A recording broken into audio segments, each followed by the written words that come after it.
and only West Coast King, and welcome back to the Orlando City career, where today we will be getting into that summer transfer window.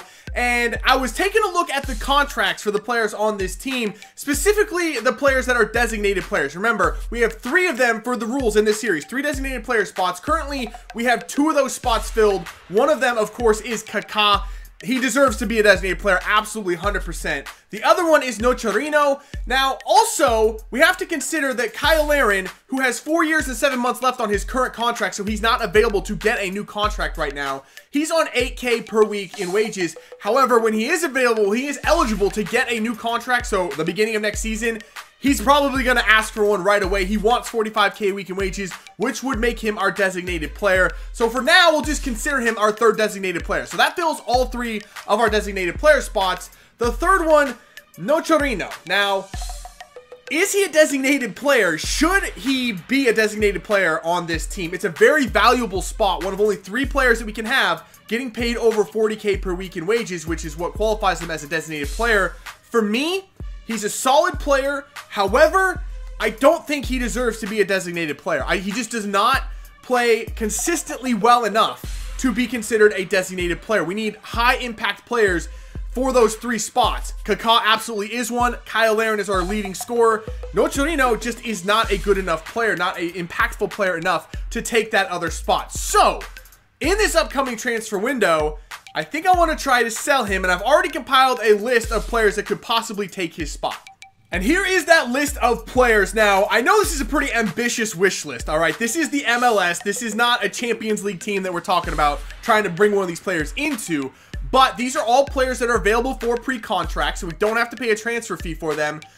But they are all paid a lot of money. All of them over 100K per week in wages. Yaya Touré obviously would be #1 on my wish list, but he is the most expensive player, getting paid 170K currently per week in wages. I don't know what it would take to get him to come to the MLS, but now seems right about the right time to try to make that move for him. My second favorite player on this list would probably be Daniel De Rossi, but he's getting paid 140K a week. That's a lot, but a lot more realistic than Yaya Touré.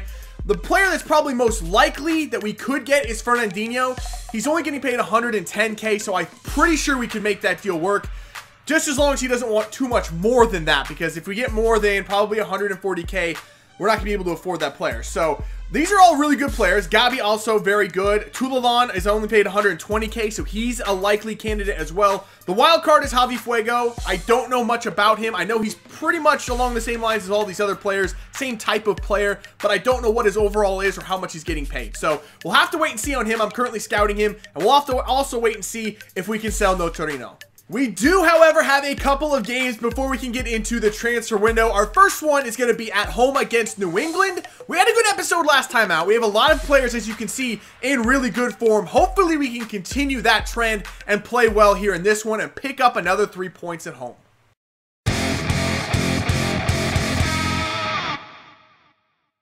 All right, here we go. Kickoff at home against New England. 5th place coming in. A pretty good team. They're actually on a pretty big hot streak right now as well. So they're actually playing pretty well. But we're playing pretty good ourselves. This should be an interesting game. And that was a mistake right off the bat. That's good. Let's go, boys.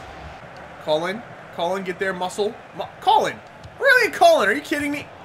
What a save from Jesse Gonzalez. What happened out there? How did Colin not muscle that dude off the ball? I don't understand. But that was a great play from them. And a better save from Jesse Gonzalez. In there. Kaká, turn with it. There you go, Kaká. Just, where's someone to give the ball to? There we go, right there, bang, in the middle. It's going to be Kevin Molina. What a block from Gershon Gothi with his face. That's a brave man. There you go, Kaká gets by, man. Kaká open for a shot. Good save by Shuttleworth. That's the best looking shot I think we've had all day long. And that is the whistle for halftime as well. Man, that was a tough half. New England's come out playing very, very well, especially defensively. They were all over us towards the end of that first half. We're lucky to be come into halftime 0-0. These passes and touches from New England are absolutely insane right now. This is ridiculous. Please, Molino. Nope, can't even get that one. And now they're through. Newman gets by. Big come over and block from Breck Shea. Whoo, man. New England is just, they're playing so freaking well right now. This is very, very scary. There you go, Acosta. Big play, Acosta. Put the ball over the top to Cristo Gonzalez. He's on it. Cristo is on it. Ref, that has got to be a red card. That was disgusting, and I was through on goal. Please, if this is not a red card, I'm going to freaking lose it. Straight red. Thank you. We've got 25 minutes left in this one. Can we find a goal? Oh, Jesse Gonzalez. Oh, that was a huge save. A little shaky, but that's okay. We're out. Come on. Just play the ball forward to Gat. From Gat to Gonzalez. Cristo Gonzalez. Please, man. Just finish this thing. He does. There's the goal. Got him on the counterattack. New England's better than us in this game. They have been absolutely better than us, but down to man. They couldn't hold forever. We finally got our goal. It's 1-0 over New England. Ben Swanson. Play that ball into Gat. Gat to Roquez. Roquez fires. What was that defense? Off of a throw-in in stoppage time. Maybe they just didn't expect us to go for it there, but they just allowed us to have a second goal. There was no reason for them to just fall asleep like that, but I'll take it. This one's done. 2-0 over New England. That should do it, and it does. There is the final whistle, a 2-1 or 2-0 victory over New England at home. Another very difficult game, though. I mean, these games are getting a lot more difficult all of a sudden. I don't know why that is, but that one was the hardest one so far. I can't believe we came out of that. If it hadn't been for that red card, we definitely would not have won that game. That was definitely a difficult one. New England came to play, but they made a mistake, and it cost them. All right, the next game up, the last game before the transfer window, and we are at home again. This time we're playing Chicago. Chicago comes in, I think, in 7th place, so they're not quite as bad as they were last season. I think they finished in last place, or next to last, so, okay, that's not good. We're already down a goal. Come on, boys. We lost 2-0 to Chicago, and we lost Joshua Gat to an injury. That was a worst-case scenario right there. That was not a good performance. Well, that really was worst-case scenario. Joshua Gat's going to be out 4 months with a broken tibia. That might be the rest of the season for him. I don't know if he'll come back. Maybe he'll be back in the playoffs at some point, but yeah, he's pretty much done for the rest of the year. So REB will get a lot more playing time. Adrian Vinter's going to have to play at some point as well. Man, these simulations have really not been our friend this year. I mean, in Season 1, we had a great success in simulations. This year, we've lost a lot, and also we've lost some players, as you can see. This has just been bad.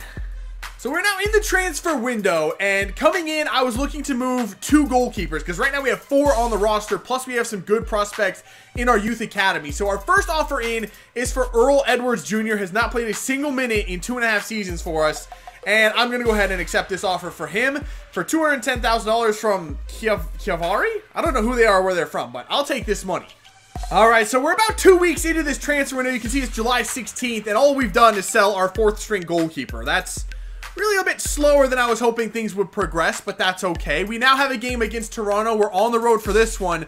However, we do have a big man coming back into our lineup from injury. Kyle Larin is back. Not fully fit yet. He needs about another week before he's fully fit, but he is available off the bench for us if we need him. In this one, we get the win. Cristo Gonzalez scores the goal, but Aurelian Collin gets hurt.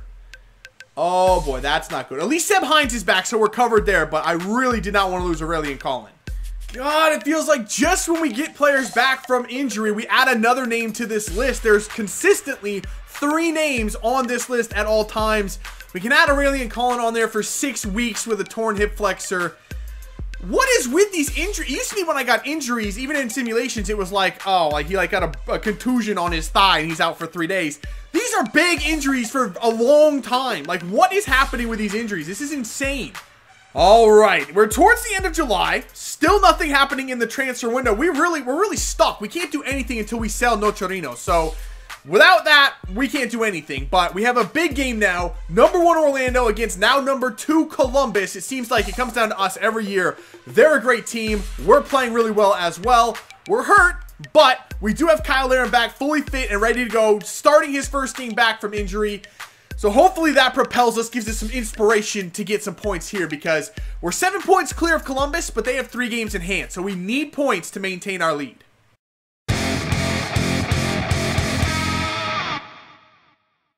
All right, here we go. Kickoff against Columbus.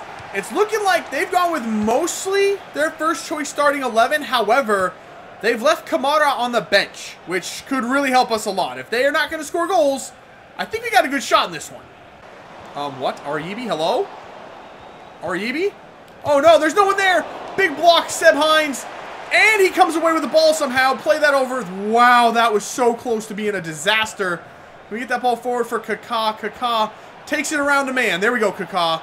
Play that ball in there. It's in there. Kyle Larin. What was that? Yeah, Larin, you should be disappointed. You got to tuck that away anywhere but right at the goalkeeper, and we got a 1-0 lead. Come on, Larin. Oh, a mistake. Kyle Larin. Kyle Larin. He's going to have a shot on his left foot. Tipped over the bar by Stuver. Oh, man. They're making a lot of mistakes, and we just cannot capitalize on them. I mean, we're having so many shots early in this game. We're dominating possession. Just can't find the goal, though. There we go. Mistake. No, Torino, hold it. Oh. Ref! Come on, ref. Thank you. It is a foul. Thank goodness. Oh, what a play. What a play. Through for Kaká. You know he's finishing that. Boom! Kaká scores. Finally, we got the goal, and it came off of a quick free kick. It didn't look like they were ready for it. And I just wanted that ball to end up with Kaká. He's right now, when we need the goal, it's always Kaká that steps up. We've been pressing and pressing. Finally, our captain comes through and just absolutely unleashes a howitzer from about 8 yards out. And there's nothing that keeper's going to do to stop that one. Hold it up and play it through for Vincent. There we go. That's great play. Beautiful play. Keep going, Vincent. No, okay, I see man back post. It's going to be in there. There it is, Aribi. Stuver, are you insane? What was that save? Can I see it again? That was one of the best saves. Yo, that was a monster save. There is the whistle for halftime. Some early pressure from Columbus. They looked good early in that one, but we absolutely took over about 20 minutes in and did not let up for the rest of that half. Finally finding our goal with that man right there, and we lead 1-0 heading into halftime. Should we try putting this in the box? Kyle Larin, where is he? He's kind of back post. Yeah, screw it. Why not? Go ahead and put this in the box, Ramos. Boom. In there. Kind of get the flick on. Can't. It falls to Stuver. No. How is Stuver making these saves? How in the world? Who is this guy? He's absolutely out of his freaking skull. This is getting very, very sketchy. Oh, they're just passing it around us. The shot comes in, but it's well wide from Cedric. Columbus is stepping it up in the second half. This is getting very, very nervy. That's great. Larin, lay it off. Higuita back to Larin. Kyle Larin. He didn't shoot. Okay, Aribi, he didn't shoot either. What the heck is going on at the end of this game? Just blow the whistle. This is I don't know what's happening. None of my team wants to take a shot. There's the final whistle. That's it. We're done. A 1-0 victory over Columbus. That was a dead even match. They were much better in the second half. We struggled in the second half, but we got that goal early, so we come out of here with another 3 points. Well-deserved, well-earned. Very hard game. Don't know what happened at the end, but I'll take it. All right, we're going to do one more simulation today. The only reason I'm doing this is I just want to finish off the month of July, start fresh in August in the next episode, and we're starting off the month of August with a game against Portland in the US Open Cup. So, should be a pretty intense match. They're first place in the West, we're first place in the East. But let's finish this one game against DC. I think I said they're last place. I hope I did. They are in last place coming in, but it is a road game. We're full strength starting 11. The 2-2 draw, not worried about that. I'll take the point on the road. We lost another player. It's Cristo. We lost Cristo. Well, I did say that for whatever reason, we always have 3 names on the injury list, and that continues now. We just took Kyle Larin off of it, and now Cristo Gonzalez is being added to it. Torn quadricep muscle, out 8 weeks. 3 simulations today, 3 big injuries. I don't know if I'll simulate a game the rest of this series. We cannot keep up this type of injury pattern. If we get an injury every simulation, we won't have a team left by the end of the season. I don't know what to do. I want to keep simulating to keep up the pace of this series, but I don't even know if that's going to be possible. All right, so we're going to end this episode before we end up having a player die or something. I mean, it's been a disaster as far as injuries go today, and we haven't done anything aside from selling a 4th-string goalkeeper in the transfer window. I mean, today was pretty much, I don't know. I feel like we didn't make any progress today, aside from getting points, because we did that pretty well. Aside from the 1 loss and a draw at the end there, we picked up points pretty well. So we sit 11 points clear. However, Columbus has 4 games in hand. We've played more games than anybody else in the Eastern Conference. We actually are tied with New England with 24 games played. So that's both a curse and a blessing. It's bad because Columbus could make up those points pretty quickly. However, we've played a large bulk of our games. So hopefully our fixture list will kind of thin out a little bit. We'll be able to rest players more, avoid those injuries, and be able to kind of build up for a playoff push come the end of the season. So that is going to do it for this one. If you had as much fun as I did, make sure to let me know, leave a like below, subscribe if you're new, and I will see you when we come back with some more Orlando City career. See ya.